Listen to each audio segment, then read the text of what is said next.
The doors to the inn were built well and surprisingly heavy. Right after Lakyus had pushed open the door, Tina tapped her twice on her waist. It was a signal for her to be on alert. They must have noticed something. Opposite the door was the counter, yet they could not see any evidence of tavern-like business was being conducted here. That meant that this place was remote enough that this establishment could not operate as a tavern, but only as an inn. Lakyus felt that everybody had switched modes due to the eeriness of this place. They were prepared for combat to break out at any second. Lakyus spoke to the aloof man behind the counter. "We are Blue Rose, here to meet with our clients. Go to room 301. Mr. Azuth of Red Drop is already there." Was he really here? It was time to find out. Lakyus thanked him and immediately ascended the stairs to the side. The inn was incredibly silent. They did not cross paths with another person the whole way there, nor did they hear any sounds at all. Was it because the walls had great sound isolation properties, or was it because the inn was actually empty?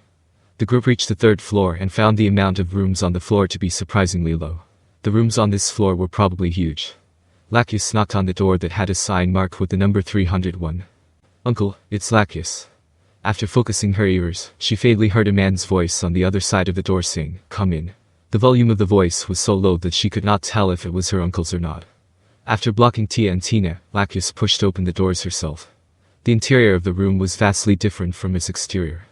The room was filled with exquisite and heavy furniture, much more luxurious than Lakyus's inn. To be honest, that creeped her out. This inn was terribly suspicious after all. They had not even finished surveying the entire room when a voice was directed towards Lakyus.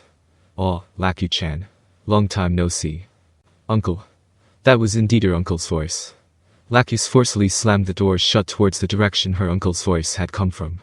"Well, what's going on, Lakyus?" Gagarin was the first to speak. Everybody must have heard her uncle's voice already. It was hard for her to say that nothing was wrong after that display. "Guys, I feel like I should meet with my uncle alone after all." "This girl. Are you seriously saying such things even after we came all the way here?" Evileye's dumbfounded voice was to be expected. Lakyus looked at everybody's expressions. Evileye had spoken as their representative. She could tell that the rest of them had the same thought from their expressions alone. Then, guys, let me make it clear. My uncle is an odd individual. The leader of Red Drop. Lakyus put on the stern expression as expected of a leader, and nodded upon hearing what Tina had said. She then looked towards the others. They were confused, but having known Lakyus for a long time, they knew her to be honest. After she had parsed that from their expressions, Lakyus opened the door again. There was a shiny velvet chaise longue in the room. On it sat a man she knew well. It was Azuth in the flesh. His upper torso was completely exposed. One could clearly make out his well-defined abs and puffed-up pecs. This was not exactly how one should present themselves in front of their client, yet it was not the reason why Lakyus stopped her companions from advancing forward. On top of Azuth's body, to his left and right, were two half-naked women snuggling up to him. No, they could not be called half-naked. Their voluptuous chests were fully exposed, and though they were wearing undergarments, they were just strings that barely covered up anything at all. From their appearances, they appeared to be high-class escorts. Erotic outfits that were likely taken off recently were strewn across the ground. Azuth held both women in each of his arms. His hands were latched on their breasts, rubbing them. "Uncle, your niece was summoned here by the same client. Can't you welcome me in a more appropriate manner?" Lakyus said. However, Azuth's hands did not leave the breasts of those women, as he continued to knead them without giving it much thought. The women did not seem to mind Lakyus's group at all, but just uncaringly continued on with their soft moans. This attitude honestly enraged Lakyus a little. If these women had been procured by their client, Lakyus would like to have a word with them. "Nah, I thought that you guys would come a bit later." I'm not actually doing it on the bed anyway, so why should it matter?" "Of course it should." Lakyus did not bother to turn around to check her companion's expressions. "Really?" Azuth had a confused expression, yet he did not stop rubbing the women. "You're just too inflexible in your ways of thought. It is in every man's nature to want to fuck beautiful women. My children would probably be born with the same gift too. Don't you know that it's important to ensure that our bloodline continues on? Even though you're high-born, this kind of mentality is still so deeply ingrained in your heart." Upon hearing what Evileye had said, Azuth put on a displeased expression and stared at her. Though they could feel a sense of pressure from his gaze alone, none of Blue Rose backed down. To Evileye especially, it felt just like a soft breeze. She continued. "Sigh. From your expression alone I can tell that was bullseye. They call you a hero, but you're no different than a child. Actually, could it be that the reason why you abandoned your status as a noble and chose the life of an adventurer was precisely because of you being the type of person that you are?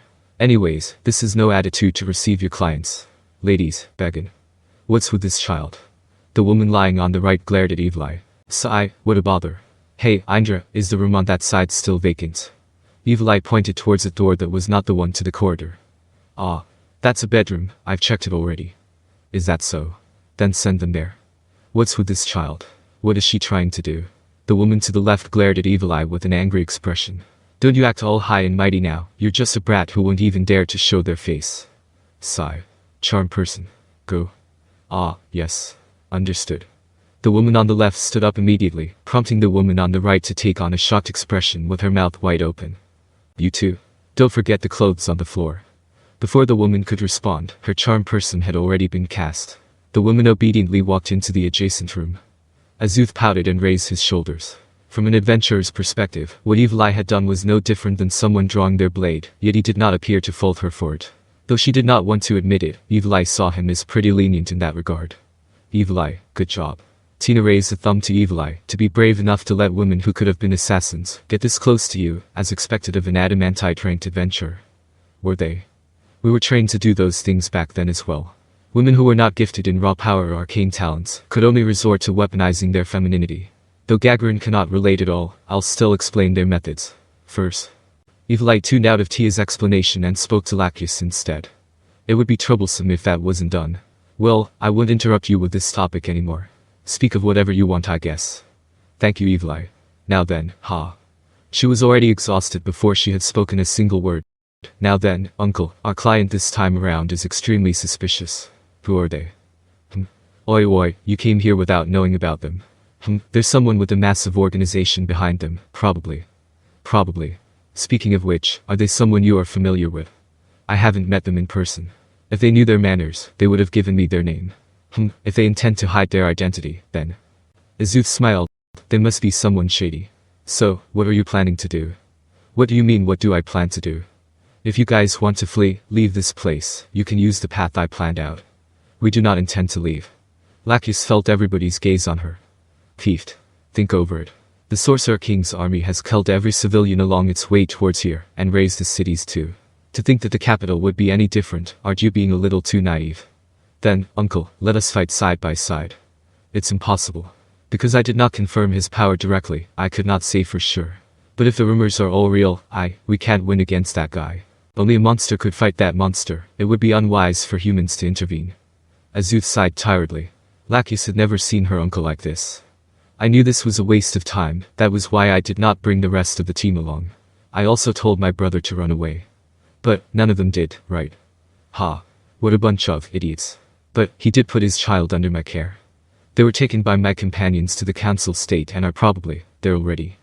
Just as complicated emotions arose in Lakyus's heart, Tia nervously said, Boss. At the same time, a man's voice came from the corridor, You're a long time. The three who had been standing by the door, Tia, Tina, and Gagarin, appeared to be pushed along by an unseen power into the room. A man and a woman followed after them. The one who walked in front was a young man. All 10 of his fingers had rings adorning them. A gentle smile shone from his face. Behind him was a tired woman. Her clothes were loose and she walked in a way that said she did not want to walk at all. An unusually giant hat sat on her dome, covering most of her face. Lakyus raised her guard. Her companions were being suppressed on a biological level, that is to say, from raw power alone. Both of the visitors were capable of giving the world-famous adamantite-ranked adventurer Lakyus a fright she could not put into words. Yet, once the person behind them showed up, the atmosphere changed more so than ever. That man's giant body slowly inched its way into the room.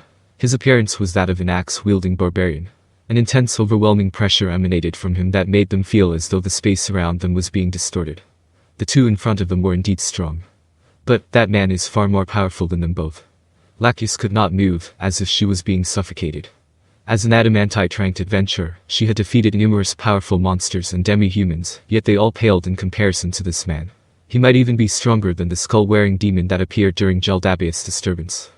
That man was probably the bodyguard of those two. People as strong as them, if they did not belong to any organization, would inevitably cause rumors about them to spread. If that was the case, what was behind them must be an enormous, national-level organization to be capable of hiding information about them completely. We were right to bring our equipment along. Every single one of them is stronger than us. Ha.